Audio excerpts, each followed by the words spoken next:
Hi, welcome to Journeys with Jenny. My name is Jenny and I'm here to talk about blended families and what it's like to be part of a blended family in different roles. It might be that you're a step parent, it might be that you're a step child, you might be a half sibling, you might be a step grandparent. Any type of blended family you like. We're going to have guests on that are talking all about their experiences and their journeys in step parenting. The reason that I've started this podcast is because I feel like there's so many things that we need to be talking about with step parenting. And as I was a very young lady when I first began my journey of step parenting, I really looked for some resources and some help to guide me through the journey, but there wasn't much out there at the time. Remembering, of course, this is way before we had podcasts and internet and access to things like that.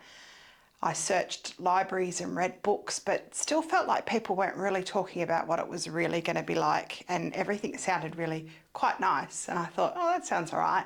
And it didn't turn out like that. So throughout the years, I've gathered information and talked to different people and decided to share what we know about step parenting, and really interested to hear your comments about step parenting or blended families, not just step parenting. And, if we can help somebody who's really going through this at the moment who doesn't have someone else to ask, then our job here is done. We're sharing our knowledge. If any questions come out of this podcast, you can always email me at journeyswithjenny2025@gmail.com. I'll do my best to answer those questions and come back to you. So to start off with, I'm going to tell you a little bit about myself. As I said, my name is Jenny. I am in my very early 50s. I have been with my husband for 26 years, and I met him when I was 26 years old. So that gives you an indication how old I am.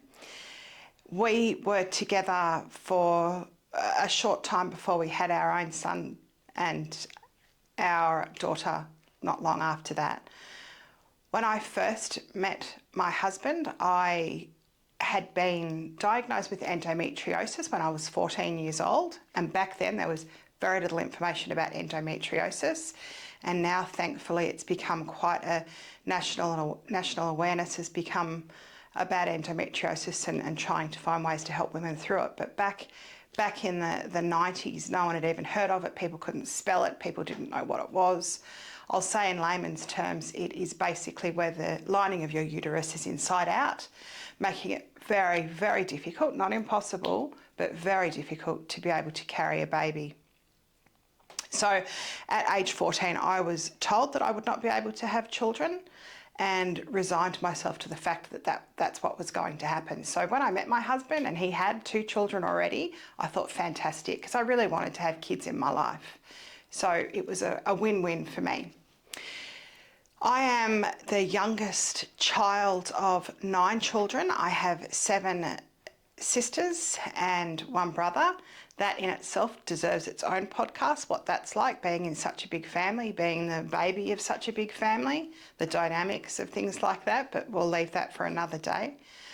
My parents were married, and I'll say happily married, with ups and downs like anybody, for almost 70 years. My husband's parents were married for almost 50, 60 years. So we're both from families that had stayed together, and both parents were still together until they passed away. Now let's get on with, I might mention too that I'm also a registered counsellor, and I own 2 counselling practices that have a great team of people working for me. And we try to help people through these journeys. And it's another reason that's prompted me to do this podcast as well.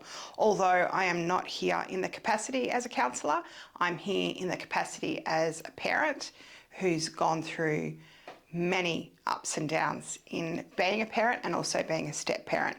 And I wanted to share that with you.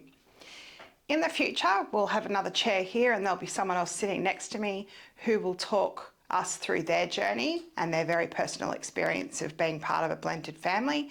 We've got some stepchildren coming on. We've got some half brothers and sisters coming on. I have to use all this terminology, even though in my personal life I don't use it. I use brother and sister. I say bonus child rather than stepchild. So there's different terminologies, but for the sake of this podcast, I'll be referring to it as step and a half. We get to talk to quite a few people about their journeys, and hopefully it helps somebody out there who's going through this. There are some people that come on this podcast that have had really amazing journeys, and I'm fascinated by that, because I personally have not had an amazing journey. It's been probably in the top 3 hardest things I've ever done in my life, is being a step parent. And that was just navigating my way through it. That was working with their mother, who I won't speak bad about, but will say that she made life very difficult. And I would love to ask her that question, whether in hindsight, now that we've grown more and we've matured more, would she have done things differently? I certainly know I would have done things differently. And that, again, is something that I want to be able to share with you today. Throughout the podcast, about things that we could do differently, and putting our own egos to the side. That's one of the main lessons out of this. Throughout the journey of Journeys with Jenni, we'll be talking about people's lessons and talking about what maybe they would have done differently now that we've been through the hard parts of it and we're coming over the other side of it, and sharing that knowledge with you. Not glorifying it all, because it's not all fantastic and it's difficult, and it's someone else's child, and you might love that child very, very much, but at the end of the day, in most circumstances, you are not that child's parent. They have their parents and they love their parents, and a lot of the times kids want their parents to be together and don't want this step parent hanging around and making life difficult and trying to parent them. And that's one of the lessons that we will pass on to you as well. It's that, where is your place in this? Because your place in this is difficult. Your place in this as a step parent is wanting to be a really good role model and wanting to guide the children, but also knowing where your limits are. And I spoke to a lady the other day who said that her husband's new partner had requested that her children call her mum. And this lady was very, very upset about this. And I completely understand that as a mother, as a stepmother. I think any parent would understand this, that you are not their mum, you are not their dad. They have a mum and they have a dad. You are a trusted, hopefully, adult in their life, and a mentor maybe is a better word to be using. And hopefully that's the way that you can, after watching some of these episodes, you can navigate your way through that as a mentor to these children. And some of the lessons that I've learnt, and hopefully I put into practice, but I can't say I did it all the time, is that it needs to always be child focused, and it always needs to be what's in the best needs of this child. Even if this child totally ignores you for the whole time that they're coming to your house, you've got to remember you're the adult, they're the child. You might think, oh my goodness, I can't put up with this for another weekend. This is absolute hell. And I know it's hell. I've been there. I've had those weekends where I'm ignored in my own home. But it's got to be child focused. You've got to remain rising above it and putting your own ego to one side and thinking, this is a child. I mean, as that person gets older, then yeah, you can hold them accountable for their actions a little bit more. But when they're little and they're coming to your house, just remember they've come from the other parent's house where there's a whole different set of rules. There's different bedtime routines, there's different meals, there's different rules on what they're allowed to watch on their iPads. You know, everybody's got different parenting styles. They might have come from a very soft, therapeutic household of parenting to a more authoritative parenting. Like, if you look at it and you take a step back and look at it like that, it actually makes it make more sense to you that no wonder they're coming and they're like, whoa, where do I go here? Which is my seat at the table? What time do I have to go to bed here? I can't remember. I don't like her because mum doesn't like her. I don't like him because dad doesn't like him. He's not my dad. They've got all these thoughts going through their head. They are yet to develop emotional intelligence around how to navigate that for themselves. So you need to be the adult in that situation.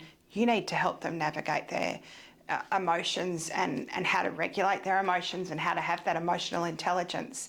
And I think that by not being this authoritative parent that knows better and knows how to parent these children, that's where you will have more success in taking a step back. I had a really great relationship with my stepson. He has passed away in January of 2024, and he and I talked a lot about the role of step parenting. I asked him, many times we had conversations about this, and I asked him, what could I have done better? Where did I go wrong? And I'll get into that another time about all the things I did wrong and all the things I did right. But one of the main takeaways was that I was respectful of him and always tried to show him respect. Mind you, I was very lucky because he always showed me respect and was always respectful to me. So we were lucky like that. He himself has been going through a very similar journey where he hasn't been able to see his little girl, and we talked a lot about that, like how do we get rid of this anger between parents and how do we make it about the child. So we're yet to come up with the exact beautiful answer that we can give you, but we're working on it. With all the people that we're going to have on here and all the people that are going to talk about it, we're working on it. And we might not have the perfect answer, but we've got some lessons that we've learnt, we've lived through it, and we're here to share it with you. So if anything comes out of that, please email me at journeyswithjenny2025@gmail.com, and that will be great because I can then answer some of those questions on these podcasts about blended families. So without further ado, please click on a like and a follow, and we will send you some more videos to watch about step parenting. We'll get into the good, the bad and the ugly, because that's what it is. And it's not always easy. You're not alone. You can talk to friends about it. If you haven't got any friends to talk about it, jump on and join an online support group. I think that would be fantastic. That wasn't available during my time, having an online support group, but I think that would be really, really good. Talk to a professional if you need to. There's absolutely no shame in that.